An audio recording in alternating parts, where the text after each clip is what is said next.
चर्चित सपा नेत्री जूही प्रकाश के मामले में बुधवार को पति योगेंद्र प्रताप सिंह ने मीडिया के समक्ष अपना पक्ष रखा। योगेंद्र ने मीडिया से रूबरू होते हुए कहा कि मेरी पत्नी जूही प्रकाश पुत्री नित्य प्रकाश निवासी रूई की मंडी सागंज आगरा द्वारा 17 सितंबर 2024 को मेरे ऊपर किए गए जानलेवा हमले करने के बाद अपने बचाव में तमाम प्रिंट मीडिया इलेक्ट्रॉनिक मीडिया को दिए गए गलत बयानों का खंडन करता हूँ। वो मेरी प्रॉपर्टी हथियाना चाहती हैं, जो मेरे नाम पर पेट्रोल पंप है उसको हथियाना चाहती हैं, और मेरी प्रॉपर्टी हथियाना चाहती हैं, मेरे नाम पर जो पेट्रोल पंप है उसको हथियाना चाहती हैं। इससे पहले उनका कैरेक्टर का वो पता था कि ऐसी महिला है वो? मुझे जैसे जैसे पता चलने लगा वैसे वैसे मैं उनसे दूर होने लगा। कितने साल हो गए शादी को आपकी? शादी को मेरी 3 महीने हो गए। 31 मई 2024 में इन्होंने डीसीपी के यहाँ पेश होकर मेरे खिलाफ एक फर्जी मुकदमा दिया, मतलब फर्जी मुकदमे की तहरीर दी, जिसमें इन्होंने ये कहा कि मेरे भैया और मेरे पापा रेप करते हैं और इनसे 50 लाख रुपए की मांग करते हैं दहेज की, और मेरे दोस्त इनके साथ मारपीट करते हैं। तो पुलिस हमारे घर पे आती है और हम थाना सागंज जाते हैं। तो उसके बाद वहाँ पर एक समझौता होता है जिसमें ये होता है कि कल ही शादी होगी 1 जून को। वो मेरे पास कॉपी है सर। तो 1 जून को मैं इनसे आर्य समाज मंदिर में शादी करता हूँ। उसके बाद में ये मेरे पर दबाव बनाती है कि मुझे लेके जाओ, और मैं घर में नहीं रहूँगी, मैं रहूँगी बाहर, तुम्हारे घर से बाहर रहूँगी मैं। तो इसी चीज़ के लिए मैं फ्लैट ढूंढ के एक, और जल्दबाजी में था क्योंकि, इसलिए एक फ्लैट रेंट पे मैंने फ्लोरेंस सोसाइटी में लिया, और वहाँ पर मैं इनको 16 तारीख को लेके गया हूँ। 16 क्या था?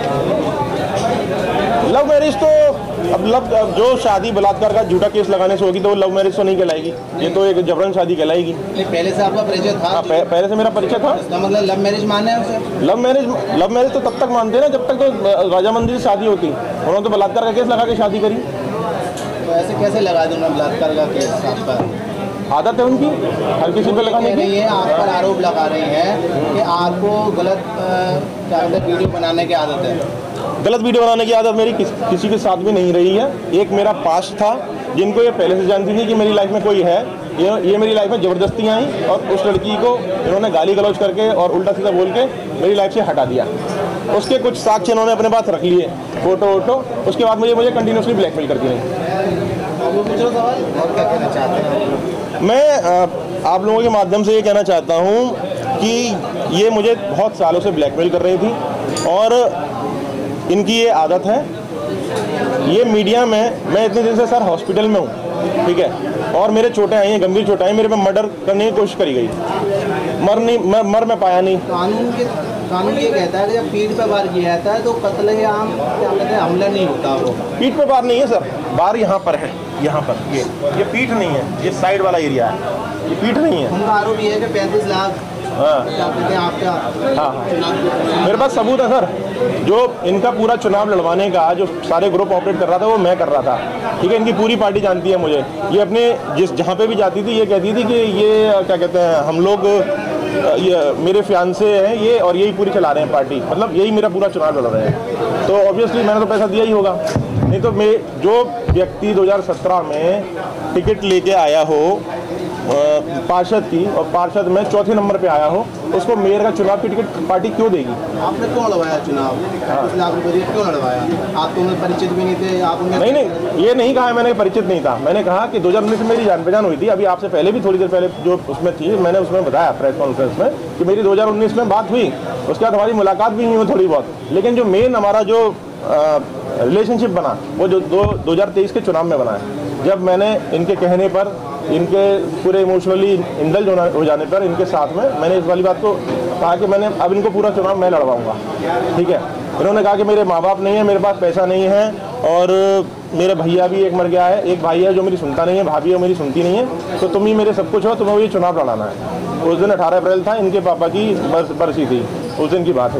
उन्होंने एक गंभीर आरोप लगाया, जिस तरीके एक लैपटॉप की बात की है उन्होंने, मोबाइल की बात की है। उसमें लैपटॉप में ऐसी क्या चीज़ें और मोबाइल में क्या चीज़ें जो आपके पास है?